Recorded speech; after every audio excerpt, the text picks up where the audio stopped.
Bonjour, c'est Balkir. Voilà, je vous présente aujourd'hui une petite vidéo avec un premium assez rare, qu'on retrouve assez peu dans les parties.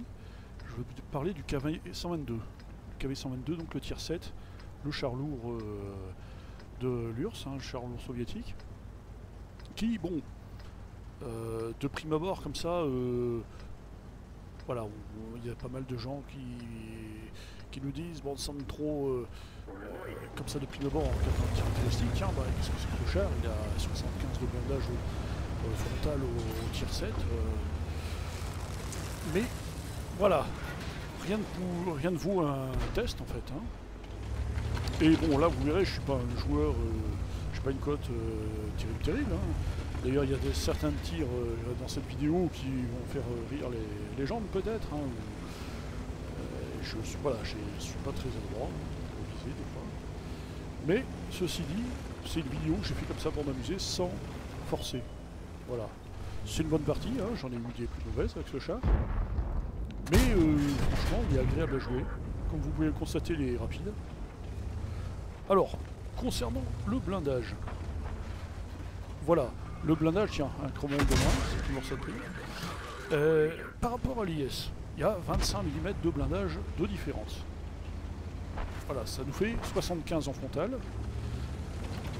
au lieu de 200, il me semble. Est-ce que, franchement, au tier 7, ça vaut pas le coup de céder 25 mm de blindage pour une vitesse quand même nettement supérieure? Vous allez pouvoir le voir tout à l'heure, dans cette vidéo. L'intérêt justement d'être mobile, de pouvoir jouer, faire du peekaboo comme on dit, hein, d'avancer, de reculer, de perturber l'adversaire quant à son ciblage, c'est important. Plus peut-être que le blindage. Parce que finalement, 100 mm au tier 7, ça se perce facilement. Hein, déjà les tier 6 le percent facilement.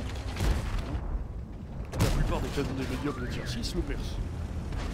Donc les 75 mm, ce sera pas beaucoup plus... Voilà, ça change pas énormément. Par contre, bon, au niveau du canon, l'IS ou l'IS-2 a un léger avantage, c'est sûr. Mais dans tous les autres critères, et le blindage, mis à part le blindage bien sûr, le KV-2 est supérieur. La dispersion notamment du tir en mouvement est plus faible sur le KV-122. Vous allez voir, là, regardez, on peut jouer facilement. Bon, c'est certes, je vise très mal là-dessus, hein.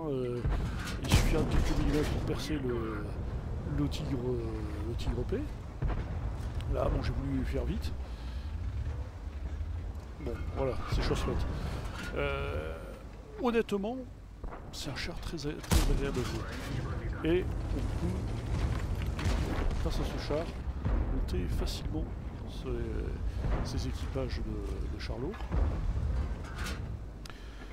Et il est vrai qu'au départ, je m'attendais à, vu toutes les critiques que j'avais vues sur ce char, qui sont à mon sens infondées, et je me suis dit, tiens, sur quoi je vais tomber? Et on m'a dit oui, c'est jamais du KV-85 amélioré. D'ailleurs, c'était une ancienne version du KV-85, avant qu'il soit nerfé. Oui, mais c'était avant. Si on part de ce principe, avant, la baguette de pain coûtait 1 franc. Voilà, bon, les choses ont évolué, et c'est important pour préserver l'équilibrage dans les batailles, justement, de corriger ce qui ne va pas, ce qui déséquilibre. Bon, je pense pas qu'en face on avait une équipe non plus. C'était pas des foudres de guerre non plus, hein, c'était une partie vraiment plaisante. Même malgré tous les ratés que j'ai pu faire. Donc voilà, donc certes c'est une version, pour en revenir au char, c'est une version du KV-85 tel qu'il existait au début du jeu. Mais là, sur le 122, à l'heure actuelle, la configuration actuelle va tout à fait à du tier 7, quoi qu'on en dise. Et d'ailleurs, la vitesse, pour un char lourd, j'aurai l'occasion d'évoquer dans d'autres vidéos, elle est pour moi importante, parce que plus vous êtes rapide, plus ou l'accélération même, hein. La vitesse de pointe est importante, les deux sont importants. Parce que plus vous avez une bonne... en fait, c'est les chevaux par tonne.